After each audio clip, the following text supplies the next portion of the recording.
আসসালামু আলাইকুম, সুপ্রভাত। ঠান্ডার সকাল বুঝছেন, এখন বাজে 9টা 13, কিন্তু এখনো রোদ উঠে নাই, পুরো কুয়াশা।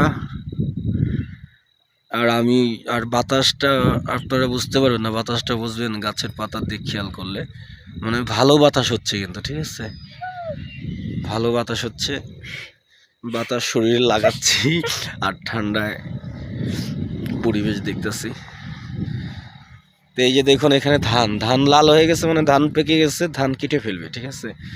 আর ধান এই সাইডের ওনার একটু দেরি করে লাগানো হয়েছিল, সেজন্য এখনো ধানটা আছে, কিন্তু খুব শীঘ্রই কাটা হবে। কিন্তু ঠিক এই পাশে দেখুন, এই পাশে কিন্তু ধান অলরেডি কাটা হয়ে গেছে, নেওয়াও হয়ে গেছে, এবং চষাও হয়ে গেছে, এক চষা দিয়ে রাখছে, এই যে চষাও হয়ে গেছে, ওই যে ওইখানে হয়েছে। আর ওই যে সামনে দেখছেন মাটি, আর ওইখানে একটু অন্য কালার মনে হচ্ছে না, ওখানে আমাদের সিয়াম আছে, সিয়াম ছাগলের জন্য খাবার সংগ্রহ করতেছে। কজ এখন ঠান্ডা, তো এই ঠান্ডার ভিতর কুয়াশার ভিতর ছাগল বের করা যাচ্ছে না, খাবার বাইরে থেকে নিয়ে ওদের দিতে হবে করে।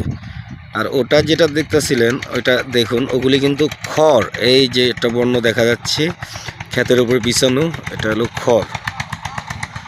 এই যে সিয়াম এক ঝুড়ি নিয়ে আসছে, তো ওই যে ওইখানেও দেখা যাচ্ছে, এরা হলো ধান কেটে আপনার এইখানে রেখে দেয়, মাঠের ভিতরে এরকম সাজিয়ে রেখে দেয়, তাহলে এটা যখন একটু শুকায় তারপরে এটা নেওয়া হয়।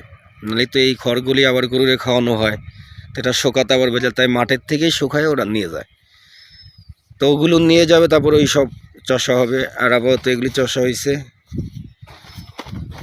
আর এটা খুব শীঘ্রই কাটা হবে, পুরো লাল হয়ে গেছে।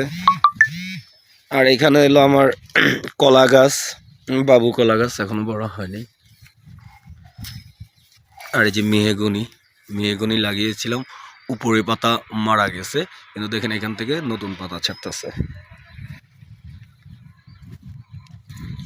ওই যে খেজুর গাছ, প্রত্যেক বছরই গাছে খেজুর গাছ কাটে এবং প্রত্যেক বছরই রস খাওয়া হয়, কারণ আমার বাড়ির আঙ্গিনায় প্রায় 5টা খেজুর গাছ আছে, কিন্তু এবার এখন ওরা কাটে নাই।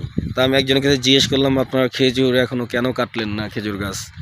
পরে বলে লোকজন খেয়ে ফেলায়, কষ্ট করে কাটতে ভালো লাগে না, ঠিক আছে, এরকম বলে কি, আগ্রহ কমে গেছে তাদের, কারণ ওটা কাটতে প্রচুর কষ্ট হয়। এখানেও মেহগনির চারা লেগেছে, দেখুন সুদূর মাঠ, শুধু মাঠ আর মাঠ, মাঠ আর মাঠ। ধানটা যদি আপনাদের দেখাই, আমরা তো ভাত ছাড়া তো আমাদের চলেই না, কিন্তু ভাতটা কিভাবে